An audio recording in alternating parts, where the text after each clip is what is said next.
Hey everyone, welcome back to another video. Today we will be discussing how to reset your Instagram algorithm. Let's get started. Over here I have a quick AI overview and I would like to state that you cannot completely reset your Instagram algorithm. However, you can adjust your feed and content preferences to influence what you see and how your content is perceived. So in order to do this, here are a few things that you would have to do. You would have to go ahead and clear your search history, go to your activity in your menu and clear your recent searches to remove past data from influencing your future recommendations. Go ahead and hide suggested posts that you do not like to go ahead and let Instagram know, have an idea of your preferences.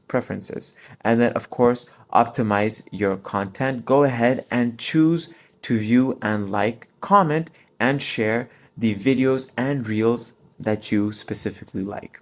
And make sure you stay consistent and that you use analytics to track your Instagram insights to see what's working and what's not. So those are a few simple steps in what you need to do in order to go ahead and reset your Instagram algorithm. I hope this video was helpful. Thanks for watching.